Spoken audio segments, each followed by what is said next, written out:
Hey there YouTubers, Joe Buddy Platt, and today I'm going to show you how to make mead.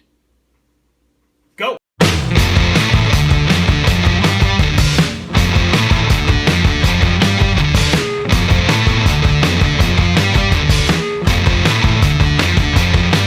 For those of you that never tried mead, or don't even know what it is, let me give you a simple tutorial. Mead is just basically honey wine, or honey and water fermented. Mead is quite possibly the oldest fermented beverage known to man, predating beer according to some historians. Mead has been made all over the world, but is best known to Viking culture. Mead can be either dry, semi-sweet, or sweet, depending on the volume of mead in the batch. And mead can run from 8 to 20% alcohol by volume. Now mead itself is fairly simple, honey and water fermented. But you can add a variety of fruits and herbs and get different products. Metheglin is when you make mead with different herbs. If you add different fruits to it, it's called a melomel. You take apple juice and add to your mead, that's called a sizer. And if you take grape juice or wine base and add with your mead, that's called a piment. Now the great thing about mead is it provides us a simple canvas to do our art. Now that we understand a little bit about mead, let's see what we need to make mead. This is what we're going to need to make our simple 1 gallon of mead. First is honey. We have 3 pounds of clover honey. Now there's a wide variety of honeys out there, but for a simple mead, clover honey will work just fine. Next is a gallon of water. You can use regular tap water, but sometimes municipalities put too much chlorine or the water's a little hard. So I'd suggest ponying up the extra buck or two and buying a gallon of purified water. Next is our yeast. You can use regular bread yeast or wine yeast or beer yeast or even specialty mead yeast that you can find at some home brew shops. For this little project, I'm just using a nice clean wine yeast. Speaking of yeast, we're going to need to help our yeast, as honey's a little bit heavier lifting than the apple juice and grape juice we've used in previous videos. So this yeast nutrient, which you can find in most homebrew shops, will give our yeast a hand. Next is something called a hydrometer. Now we haven't used this in previous videos, but what a hydrometer does is a measure of the sugar content of the liquids we plan on fermenting. We'll do a reading before we throw the yeast in, and then we'll do a reading after the end of fermentation, and the difference between the two will tell us how much alcohol is in our whatever we decide to ferment. Next is just a generic thermometer. We're going to heat the water up, and I want to know what temperature our mead is at. And then we have, for 1 gallon, a little 1 gallon fermenter along with a funnel to help us transport the liquids. So now that we've got all our supplies, let's get to making some mead. When you start getting into home brewing, you learn it's a must to sanitize all your equipment. And I encourage people to get into a sanitation routine when you start home brewing. So, since I'm using a 1 gallon fermenter, I've got 1 gallon of rinse-free sanitizer that I made up. And I'm giving it a good shake in here to mix up the sanitizer and also make sure everything in my fermenter is clean. Now after I'm done with it in the fermenter, I will dump it out in a little pan where I have all my other utensils, like my funnels and my measuring spoons. And that way I've got all my other equipment fermenting.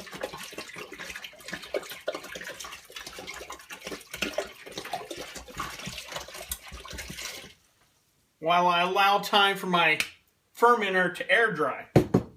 So while I let all this equipment soak, let's heat up some water and some honey and get this going. I've heated up 6 cups of water and I'm getting ready to add 3 pounds of honey into the water. 3 pounds is what we're going to use to make 1 gallon of mead. Now if you want to make it a little sweeter, I'd suggest adding a little more honey.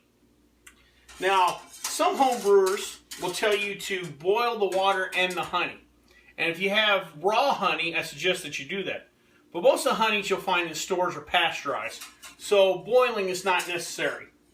So I'm starting to add the honey, and we're just going to heat up the water enough just to blend everything in. I also suggest that you heat up the honey a little bit by either throwing in some warm water or having it sit by the fire of the stove a little bit. And once we get this all blended in, we'll allow it to cool off and then throw this into our fermenter where we'll add the rest of the water to top off. Well, we've added our water and honey solution into the fermenter. We topped off with cool water and we allowed the solution to cool. Remember, yeast is a living organism and like us wants to be in a comfortable temperature range. So you want to cool off this solution down to around 70 degrees or room temperature. After we've done that, we've pulled a little sample to do our hydrometer reading. Now remember, our hydrometer is used to measure the sugar content of the liquid. So we'll just put her in and there'll be numbers aligned up here, and we'll give her a little spin and see where she settles at. And we are looking at roughly 1.085, 1.09, roughly. I'll write this down. And this is called our original gravity, or what we're starting off with before fermentation. Now, roughly after about a 3-month fermentation process, 1 month in our primary fermenter, and then 2 months in a secondary fermenter, we will do what's called finishing gravity reading. And at that time, we'll reread it and see what the difference is. And using a alcohol volume calculator, we'll put the two numbers in and find out how much alcohol we created. Now, after we've done this, all we need to do now to prepare to throw in the yeast is to add some yeast nutrient. If you remember at the start of the video, I told you honey is tough on yeast and we need to give it a little help. There's certain things that honey doesn't have that yeast need, like amino acids and nitrogen. So we're going to add roughly 1 teaspoon of yeast nutrient to our solution.